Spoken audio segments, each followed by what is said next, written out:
الحمد للہ رب العالمین والصلاة والسلام علی سید الانبیاء والمرسلین وعلی آلہ واصحابہ اجمعین مولا صلی وسلم دائما ابدا علی حبیبک خیر الخلق کلہم اما بعد فاعوذ باللہ من الشیطان الرجیم بسم اللہ الرحمن الرحیم قال اللہ تبارک و تعالی فی القرآن المجید والفرقان الحمید یا ایہا النبی انا ارسلناک شاہدا ومبشرا ونذیرا وداعیا الی اللہ باذنہ وسراجا منیرا۔ صدق اللہ العظیم۔ معزز و محترم سامعین کرام، اللہ تبارک و تعالی کی حمد و ثنا حضور سرور کائنات فخر موجودات صلی اللہ تعالی علیہ وآلہ وسلم کی بارگاہ اقدس میں ہدیہ درود و سلام عرض کرنے کے بعد قرآن مجید فرقان حمید سورہ احزاب کی ایک آیت مقدسہ آپ حضرات کے سامنے تلاوت کی۔ دعا ہے اللہ رب العزت کی بارگاہ میں اللہ تبارک و تعالی صحیح بیان کرنے کی توفیق عطا فرمائے اور ہم سب کو عمل کی عزت بخشے۔ معزز و محترم سامعین کرام، پچھلے لیکچر میں حضور نبی کریم صلی اللہ تعالی علیہ وآلہ وسلم کے صفاتی نام الشاہد کے بارے میں بیان کیا تھا۔ آج حضور نبی کریم صلی اللہ تعالی علیہ وآلہ وسلم کے جو باقی اس آیت میں 4 نام ہیں ان کے بارے میں کچھ عرض کیا جائے گا۔ دوسرا نام ہے حضور نبی کریم صلی اللہ علیہ وسلم کا مبشر۔ مبشر کے معنی ہیں بشارت دینے والا، ایمانداروں کو جنت کی اور کافروں کو جہنم کا ڈر سنانے والے۔ حضور صلی اللہ تعالی علیہ وآلہ وسلم اس منصب خاص کی بنا پر متعدد جلیل القدر صحابہ کرام رضوان اللہ تعالی علیہم اجمعین کو ان کی زندگی میں جنت کی بشارت دی۔ حضرت سیدنا صدیق اکبر یار غار یار مزار رضی اللہ تعالی عنہ کے بارے میں رسول اللہ صلی اللہ تعالی علیہ وآلہ وسلم نے جناب ابوبکر صدیق کو مخاطب کر کے فرمایا، اے ابوبکر تم میرے حوض کوثر پر میرے ساتھی ہوگے۔ آگے فرمایا، اے ابوبکر رضی اللہ تعالی عنہ تم جنت میں سب سے پہلے داخل ہوگے۔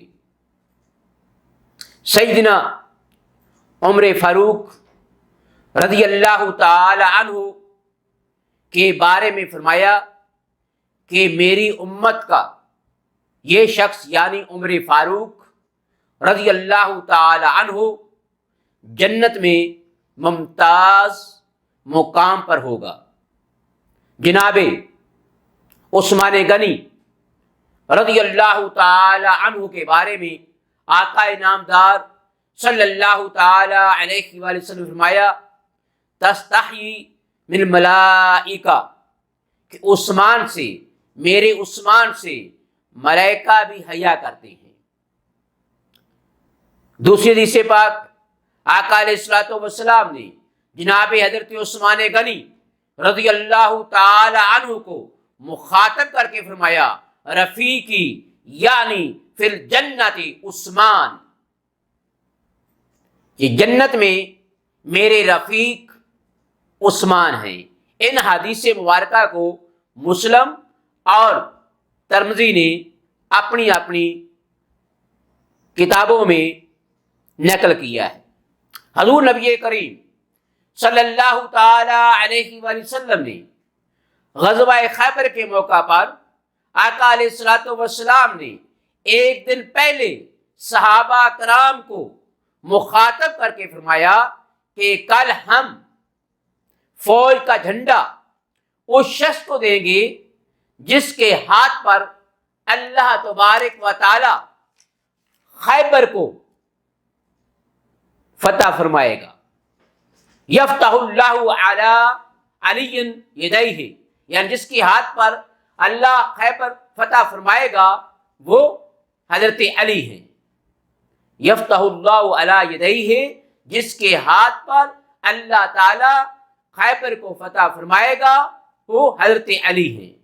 حضور سید المرسلین علیہ الصلاۃ والتسلیم نے فرمایا ابو بکر رضی اللہ تعالی عنہ، عمر رضی اللہ تعالی عنہ، عثمان رضی اللہ تعالی عنہ، علی رضی اللہ تعالی عنہ، طلحہ رضی اللہ تعالی عنہ، زبیر رضی اللہ تعالی عنہ، عبد الرحمن بن عوف رضی اللہ تعالی عنہ، سعد بن ابی وقاص رضی اللہ تعالی عنہ، سعید بن زید رضی اللہ تعالی عنہ، ابو عبیدہ بن جرح رضی اللہ تعالی عنہ فی الجنہ۔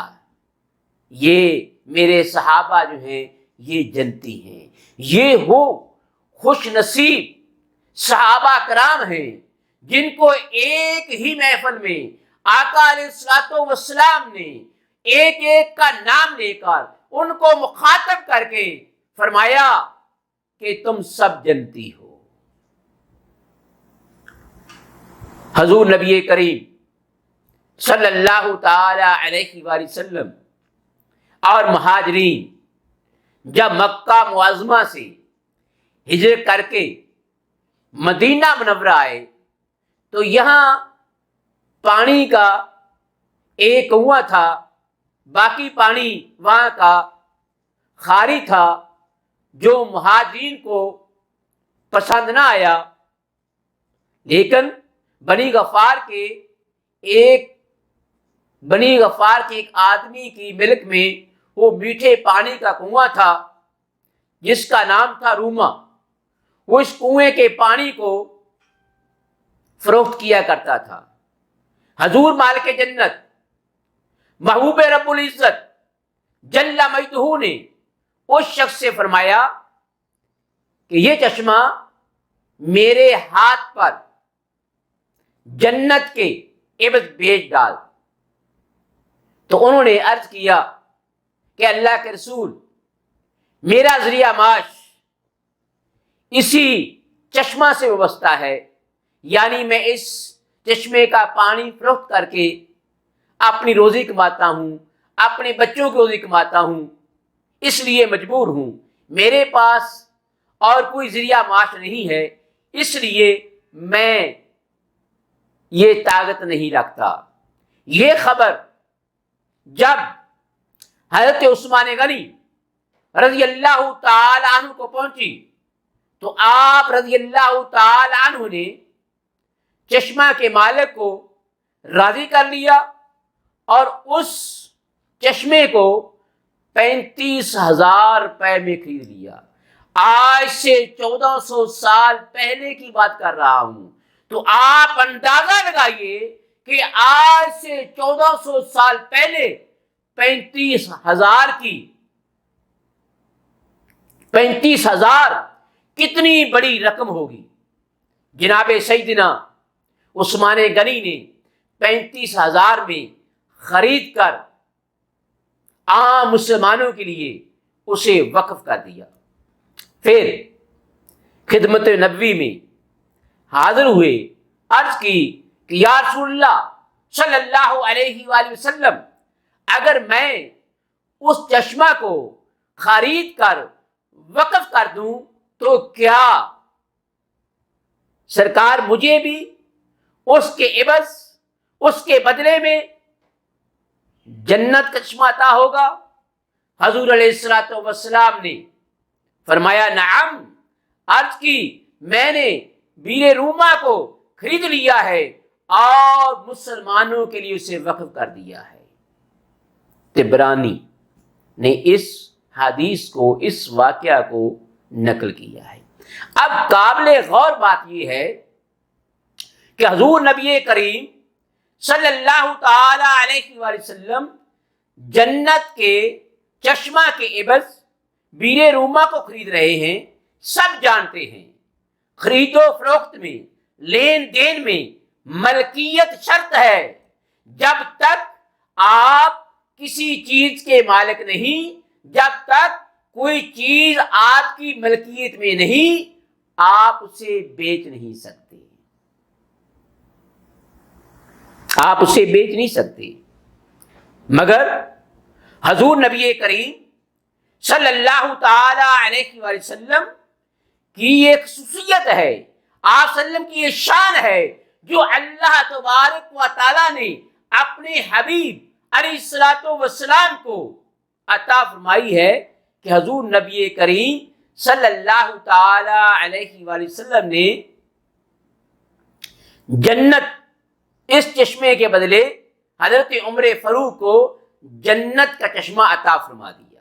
اسی لیے اہل سنت حضور نبی کریم صلی اللہ تعالی علیہ وآلہ وسلم کو مال کے جنت کہتے ہیں۔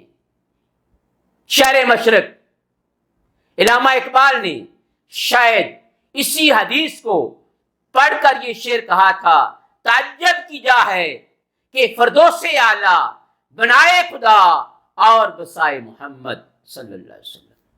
اس کے علاوہ حضرت ابو ہریرہ رضی اللہ تعالی عنہ سے جو حدیث اس باب میں مروی ہے وہ یہ ہے کہ حضرت عثمان بن عفان رضی اللہ تعالی عنہ نے رسول اکرم صلی اللہ تعالی علیہ وآلہ وسلم سے دو مرتبہ جنت خریدی، بیر روما کے دن اور جیش اسرا کے دن۔ واضح ہوا کہ جنت وہی بیچ سکتا ہے جو جنت کا مختار ہو یا مالک کی طرف سے اس کو اس میں تصرف کرنے کی اجازت دی گئی ہو۔ یہ حدیث بتاتی ہے کہ نبی کریم صلی اللہ تعالی علیہ وآلہ وسلم مال کے جنت ہیں۔ چنانچہ اس سے زیادہ واضح الفاظ کی حدیث کہ یہ ہیں کہ جن میں حضور علیہ الصلوۃ والسلام نے حضرت طلحہ کو مخاطب کر کے ارشاد فرمایا لَقَلْ جَنَّةُ عَلَيَّ یا طلحہ غداً، طلحہ تمہارے لیے جنت میرے ذمہ پر ہے۔ سبحان اللہ۔ بتائیے جنت کا ذمہ وہ لے سکتا ہے جو بالکل بے اختیار ہو؟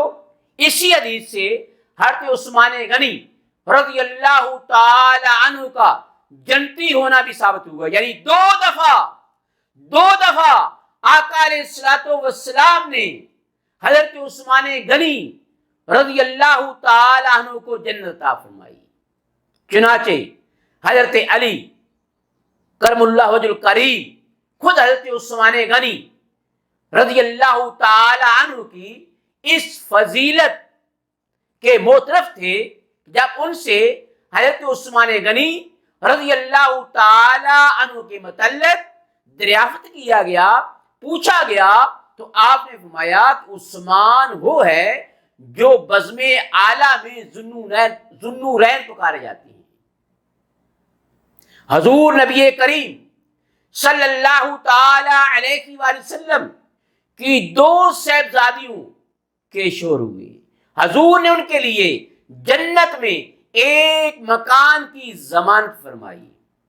ذوالنورین حضرت عثمان غنی رضی اللہ تعالی عنہ کو دو نور والا اس لیے کہتے ہیں کہ یکے بعد دیگرے حضرت عثمان غنی رضی اللہ تعالیٰ عنہ کے نکاح میں آقا علیہ الصلوۃ والسلام کی 2 صاحبزادیاں آئیں۔ پوری دنیا میں تمام امتوں میں صرف اور صرف جناب حضرت عثمان غنی رضی اللہ تعالی عنہ کو یہ مقام، یہ مرتبہ، یہ فضیلت حاصل ہے کہ آقا علیہ الصلوۃ والسلام کی 2 صاحبزادیاں آپ کے نکاح میں آئیں۔ کسی بھی نبی کے امتی کے نکاح میں کسی بھی نبی کی 2 صاحبزادیاں نہیں آئیں۔ تو پوری مخلوق خدا میں تمام امتوں میں جناب حضرت عثمان غنی رضی اللہ تعالی عنہ کو یہ مقام اور مرتبہ حاصل ہے کہ آپ کے نکاح میں آپ صلی اللہ علیہ وسلم کی 2 صاحبزادیاں آئیں۔ یہ بیان سیدنا علی مرتضیٰ کا ہے۔ اب ان لوگوں سے پوچھئے جو حضرت عثمان غنی رضی اللہ تعالی عنہ جیسی مکرم و معظم شخصیت کی شان اعلیٰ کو گھٹاتے ہیں اور پھر محبان علی ہونے کا دعویٰ بھی کرتے ہیں۔ دوسرا اس میں جو حضور نبی کے وسلم کا صفاتی نام آیا ہے نذیر، ڈرانے والا۔ حضور صلی اللہ تعالی علیہ وسلم کافروں اور بد عملوں کو ڈر سنانے والے ہیں۔ تدد خلاف شرع امور پر حضور صلی اللہ تعالی علیہ وسلم نے وحی سنائی اور انہیں حکام خداوندی کی پیروی کی تلقین فرمائی۔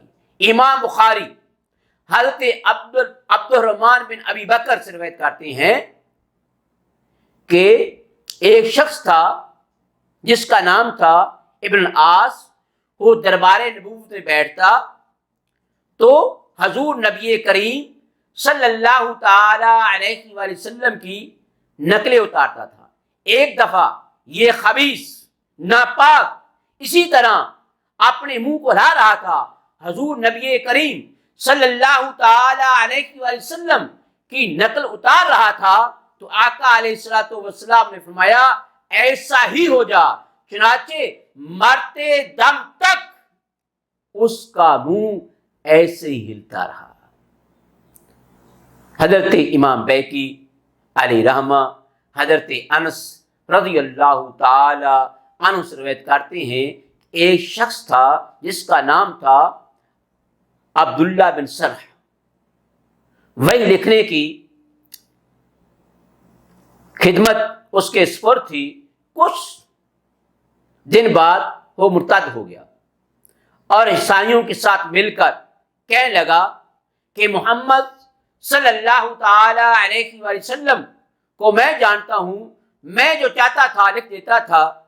جب یہ مرا تو حضور نبی کریم صلی اللہ تعالی علیہ وآلہ وسلم فرمایا کہ اب اس کو زمین جو ہے وہ قبول نہ کرے گی، چنانچہ زمین نے اس کو قبول کرنے سے انکار کر دیا۔ بخاری شریف کی حدیث پاک ہے، اس کے دوستوں نے جب اس کی لاش قبر سے بیٹھ دیکھی تو انہوں نے خیال کیا کہ یہ اصحاب رسول کا کام ہے، چنانچہ انہوں نے اس کو دوبارہ دفن کیا۔ جب صبح ہوئی تو وہ پھر اس کی لاش زمین کے بیر پڑی تھی۔ آخر انہوں نے 3 بار گہرے گڑھے میں کھود کر اس کو دفن کیا، مگر ہر مرتبہ زمین نے اس کی لاش کو، اس کے جسم کو قبول نہیں کیا، اسے بیت پھینک دیا۔ جب انہیں یقین ہو گیا کہ یہ صحابہ کرام رضوان اللہ تعالی علیہ مقام نہیں ہے تو اس کی لاش اسی طرح زمین پر چھوڑ دی گئی۔ اس حدیث پاک سے روشن ہو گیا کہ حضور زمین جو ہے وہ حضور صلی اللہ تعالی علیہ وآلہ وسلم کی تابع ہے، اور آپ صلی اللہ تعالی علیہ وآلہ وسلم کی زبان مبارک سے جو فرمان نکلتا ہے عالم سفلی و علوی کا ہر ذرہ اس کی تعمیر کرتا ہے، آقا علیہ الصلوۃ والسلام کا حکم مانتا ہے۔ حضور صلی اللہ تعالی علیہ وآلہ وسلم کی اگلی صفت جو ہے وہ داعیاً الی اللہ. داعیاً الی اللہ کے معنی ہے یعنی خلق خدا کو اطاعت الہی کی دعوت دیتی ہیں. مخلوق کا رشتہ جو ہے وہ خالق سے جوڑتی ہیں اور بندے کو اس کے رب سے ملاتی ہیں.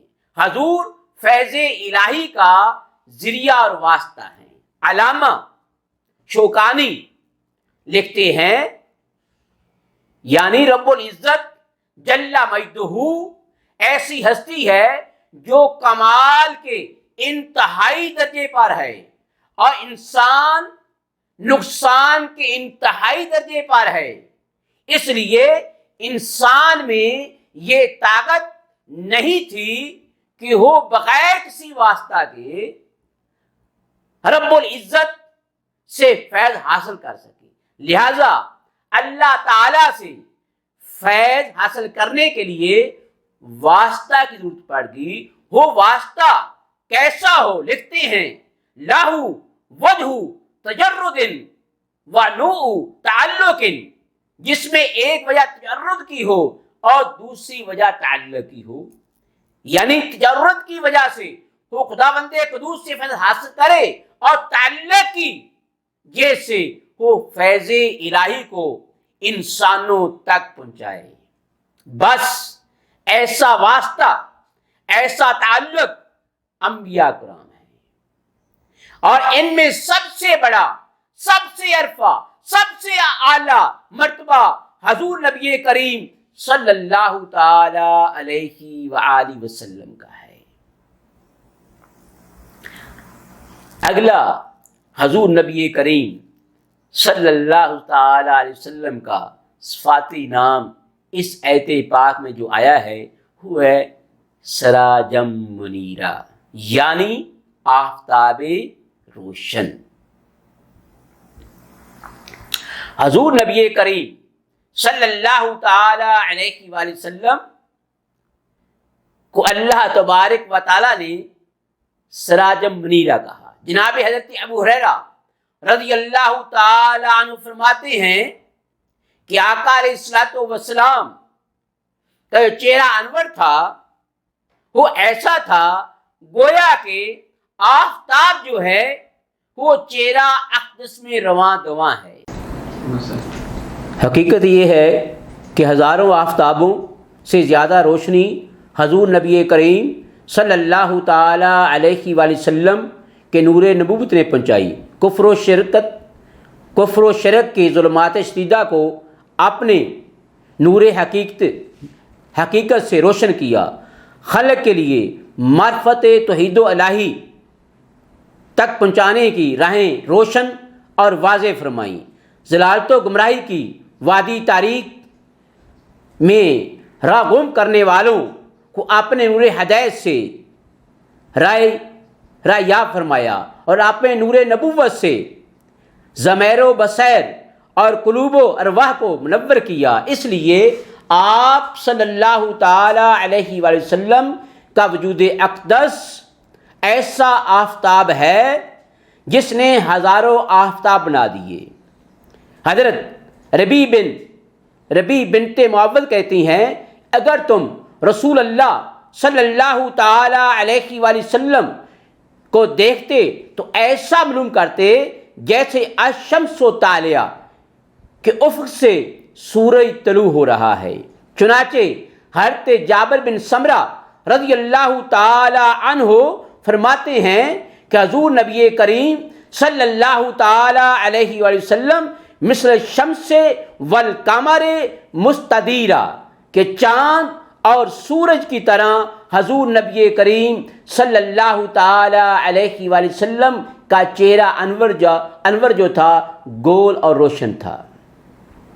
حضرت ابو ہریرہ رضی اللہ تعالی عنہ چہرہ نبوی صلی اللہ تعالی علیہ وآلہ وسلم کا حسن بیان کرتے ہوئے فرماتے ہیں کہ جب آقا علیہ الصلوۃ والسلام تبسم فرماتے تو دیواریں جو تھیں وہ روشن ہو جاتی اور حضور نبی کریم صلی اللہ تعالی علیہ وآلہ وسلم جس راہ سے گزر جاتے تھے وہ راہیں جو تھیں وہ گلیاں جو تھیں وہ خوشبودار ہو جاتی تھیں اور صحابہ کرام پہچان لیتے تھے اس خوشبو کی وجہ سے جو اس بازار سے اس گلی سے آ رہی ہوتی تھی کہ ہمارے آقا جناب محمد مصطفیٰ احمد مجتبی صلی اللہ تعالی علیہ وآلہ وسلم کا گزر ادھر سے ہوا ہے۔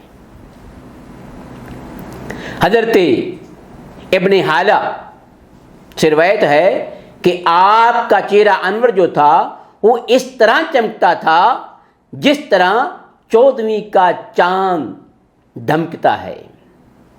حضرت اما عائشہ صدیقہ رضی اللہ تعالیٰ عنہ راوی ہیں کہ ایک رات حضرت اما عائشہ صدیقہ رضی اللہ تعالیٰ عنہا گھر میں رات کے وقت کسی کپڑے کی سلائی کر رہی تھی تو آپ کی سوئی گم گئی، اندھیرا تھا، اوپر سے حضور نبی کریم صلی اللہ تعالی علیہ وآلہ وسلم تشریف فرما ہوئے۔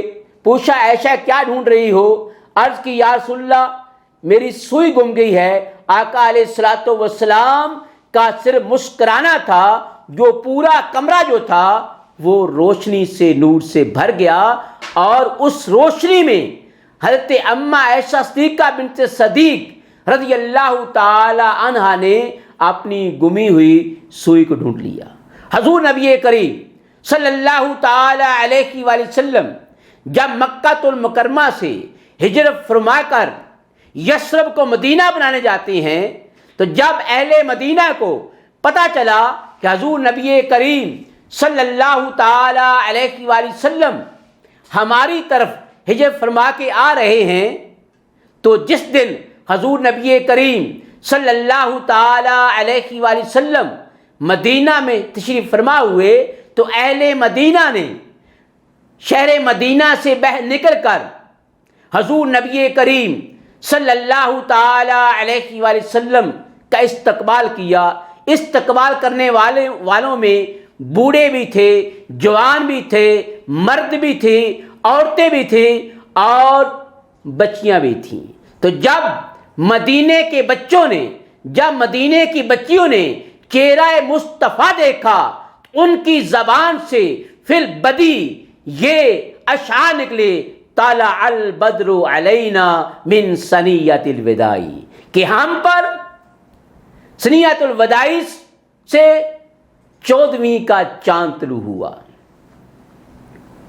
حضرت ابن عباس رضی اللہ تعالی عنہ فرماتے ہیں کہ جب آپ صلی اللہ تعالی علیہ وآلہ وسلم کلام فرماتے، گفتگو فرماتے، تو آپ صلی اللہ تعالی علیہ وآلہ وسلم کے اگلے دانتوں سے نور چمکتا ہوا نظر آتا تھا۔ حضرت ابی فرسافہ کہتے ہیں کہ جب ہم حضور نبی کریم صلی اللہ تعالی علیہ وآلہ وسلم سے بیعت کر کے واپس گھروں کو جانے لگے تو راستہ میں میری والدہ نے آپ کے متعلق کہا کہ میں نے حضور نبی کریم صلی اللہ تعالی علیہ وآلہ وسلم سے زیادہ حسین و جمیل اور نفیس اور پاک کپڑوں والا اور نرم کلام والا اور کسی کو نہیں دیکھا۔ آئیے آپ جبریل امین سے پوچھتے ہیں کہ حضور نبی کریم صلی اللہ تعالی علیہ وآلہ وسلم کے حسن و جمال کو کس طرح بیان کرتا ہے۔ جبریل امین رسول اللہ صلی اللہ علیہ وسلم کی خدمت میں حاضر ہوتا ہے تو آقا علیہ الصلوۃ والسلام پوچھتے ہیں کہ جبریل ہم جیسا کوئی اور آپ نے دیکھا ہے؟ تو جبریل امین عرض کرتا ہے یا رسول اللہ میں نے زمین کا مشرق و مغرب دیکھا ہے، یعنی میں نے آدم علیہ السلام کو دیکھا، میں نے نوح علیہ السلام کو دیکھا، میں نے ادریس علیہ السلام کو دیکھا، میں نے موسیٰ کلیم اللہ کو دیکھا، میں نے حسن یوسف کو دیکھا، میں نے داؤد علیہ السلام کو دیکھا، میں نے سلیمان علیہ السلام کو دیکھا، عیسیٰ علیہ السلام کو دیکھا، لیکن آپ جیسا حسین و جمیل میں نے نہیں دیکھا۔ یہ تھا آپ صلی اللہ تعالی علیہ وآلہ وسلم کا حسن و جمال جو اللہ تبارک و تعالی نے آپ صلی اللہ تعالی علیہ وآلہ وسلم کو عطا فرمایا تھا۔ اس لیے جب بھی کوئی آپ صلی اللہ علیہ وسلم کے چہرے کو دیکھتا تھا تو پکار اٹھتا تھا کہ یہ چہرہ کسی جھوٹے انسان کا نہیں ہو سکتا۔ حضرت ابو ہریرہ رضی اللہ تعالی عنہ فرماتے ہیں کہ حضور نبی کریم صلی اللہ تعالی علیہ وآلہ وسلم سے زیادہ حسین کسی کو نہ دیکھا۔ جب حضور نبی کریم صلی اللہ تعالی علیہ وآلہ وسلم کے چہرہ اقدس کو دیکھتا ہوں تو یہ معلوم ہوتا ہے کأن الشمس تجری فی وجہی، کہ آفتاب جو ہے وہ چہرہ مصطفیٰ صلی اللہ تعالی علیہ وآلہ وسلم پر جاری و ساری ہے۔ اسی لیے کسی شاعر نے کیا خوب کہا، حسن یوسف دم عیسیٰ ید بیضا داری، آنچے ہما دارن آنچے خوبہ ہما دارن تو تنہا داری۔ یعنی تمام انبیاء علیہ السلام حسن و جمال میں کمال رکھتے تھے۔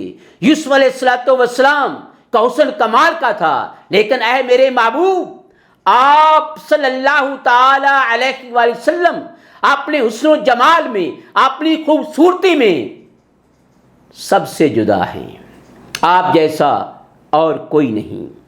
حضرت ہمدان رحمۃ اللہ علیہ کہتے ہیں کہ مجھے لوگوں نے کہا کہ حضور نبی کریم صلی اللہ تعالی علیہ وآلہ وسلم کو کسی چیز کے ساتھ تشبیہ دو، تو میں نے کہا کل قمری لیلۃ البدر لم او قبلہ ولا بعدہ، کہ حضور نبی کریم صلی اللہ تعالی علیہ وآلہ وسلم کا جو چہرہ انور جو تھا وہ 14ویں کا چاند تھا، میں نے آپ سا حسین کہیں نہیں دیکھا۔ حضرت جابر بن سمرہ رضی اللہ تعالیٰ عنہ فرماتے ہیں کہ 14ویں کا چاند اپنی چمک، اپنی دمک کے ساتھ نکلا ہوا تھا، اور مدنی تاجدار جناب محمد مصطفیٰ احمد مجتبی صلی اللہ تعالی علیہ وآلہ وسلم سرخ رنگ دار دھاری دار جبہ زیب تن کیے ہوئے تھے۔ مقابلہ کے لیے میں نے ایک نظر آسمانی چاند پر ڈالی اور ایک نظر مدنی چاند پر، اور موازنہ کرنا چاہا ان دونوں میں زیادہ حسین، زیادہ خوبصورت کون ہے؟